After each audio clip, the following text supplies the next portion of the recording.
Muy bien, compañeros, es momento de hablar sobre este caso polémico, otro ejemplo de la violencia y corrupción del extractivismo sobre los defensores del río Guapinol. Solo para recordarles que por dicha estas personas ya fueron liberadas hace no mucho tiempo, así que felicitaciones a ellos y a todos los que lucharon por la justicia de estas personas por bastante tiempo, la verdad. Ahora bien, para las personas que escuchan por primera vez sobre el caso, voy a tratar de resumir. Estas personas fueron acusadas por el delito de privación injusta de la libertad contra un jefe de seguridad privada de la minera. Se le fueron añadiendo delitos a medida que iba avanzando el juicio.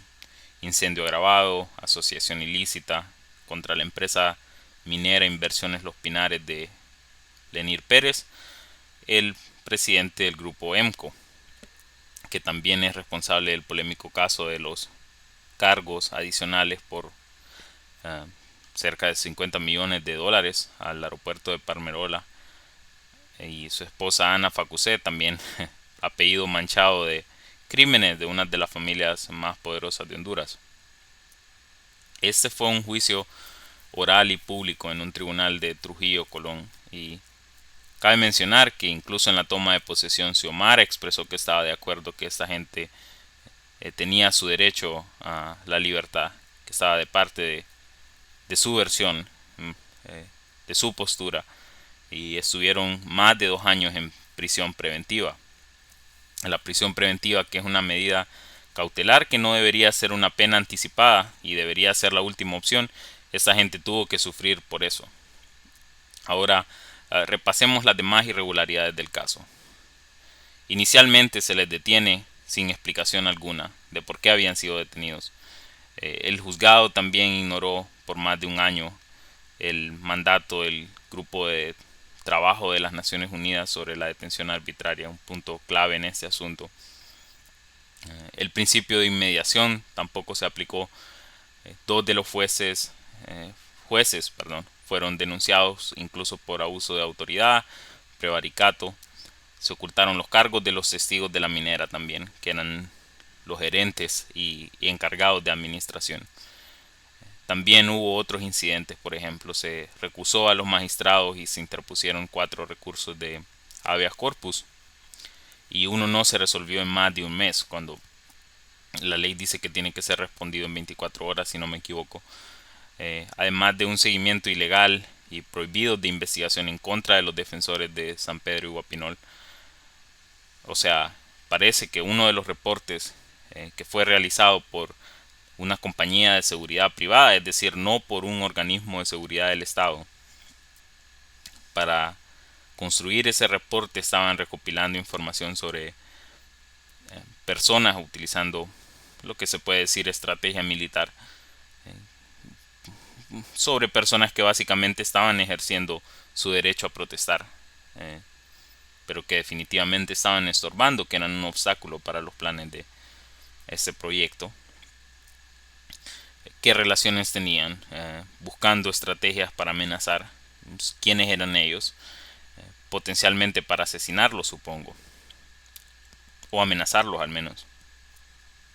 Además, las pruebas que son ilegales no pueden ser tomadas en cuenta, y si existe evidencia de que se ha cometido algún delito al momento de conseguir esas pruebas, el siguiente paso debería ser abrir otra investigación con un tribunal. Otra cosa que pudo haber tenido efecto en este juicio fue la aprobación de la amnistía. En el Congreso Nacional, como sabemos, el proyecto pone como objetos de amnistía a 3 grupos, y el tercero son las personas que han desarrollado actos de defensa de la soberanía nacional, sus tierras, fuentes de agua, que es donde encajan los defensores de Guapinol.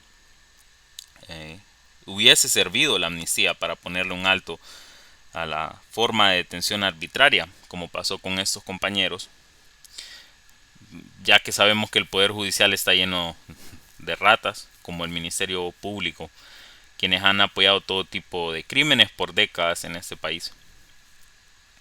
Y podemos decir que estamos seguros que mientras Juan Orlando estaba traficando cocaína, como bien dijeron las personas de derechos humanos, que el Ministerio Público estaba ocupado en fabricar pruebas en contra de los defensores de Guapinol, lo cual es corrupto y vergonzoso. Y la razón por la que los abogados defensores de Guapinol no hicieron uso de ninguna de estas herramientas fue porque estaban concentrados ya en las conclusiones y en el fallo, ya casi finalizando el juicio.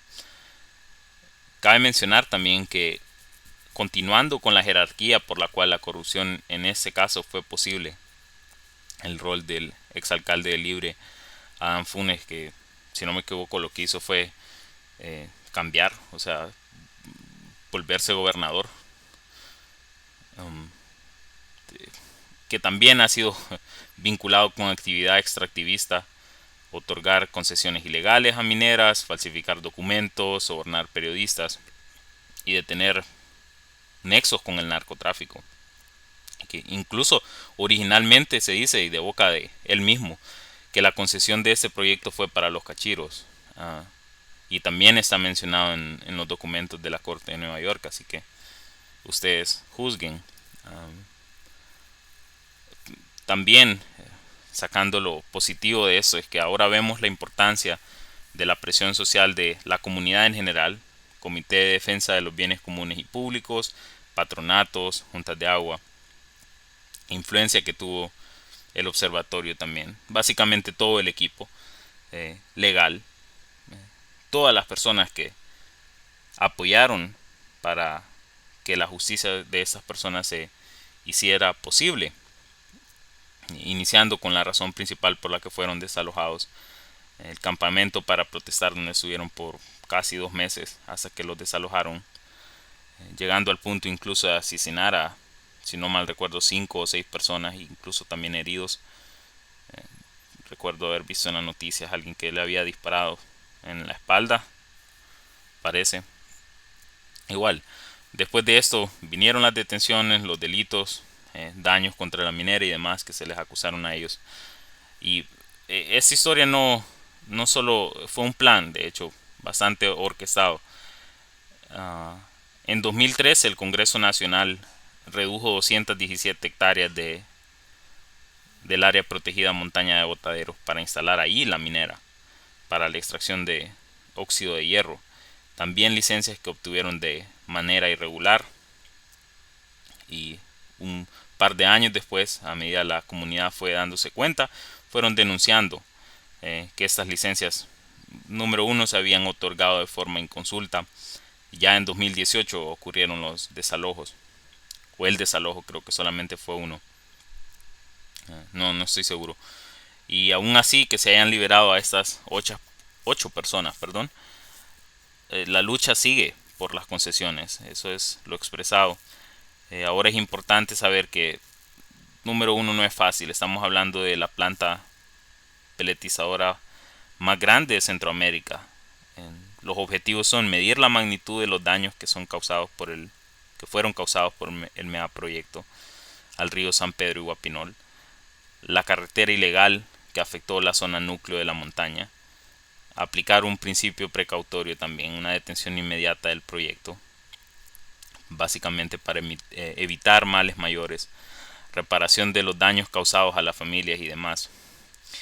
Ahora bien, para concluir, ¿por qué son importantes estos temas? Bueno, porque uno, estamos hablando de nuestros ecosistemas, son cientos las comunidades en conflictos con el extractivismo, incluso desde el punto más utilitarista que usted quiera verlo, la contaminación de un río potencialmente le afecta a usted, aunque esté en el otro lado del país o en otro país incluso. Dos, porque entre más poder estos corruptos tienen, más vulnerables somos usted y yo. Recuerden que esta gente es la que está detrás de muchos de los problemas y ha estado detrás de muchos de los problemas que Honduras tiene hoy. Además, yo creo que es importante también vigilar o practicar la vigilancia. Somos veedores de los funcionarios, así que al menos aseguramos que casos como estos no ocurran en el futuro, que menos violaciones ocurran, que más comunidades se encuentren informadas y preparadas, lo cual es algo positivo. Así que eso es todo y gracias por escuchar.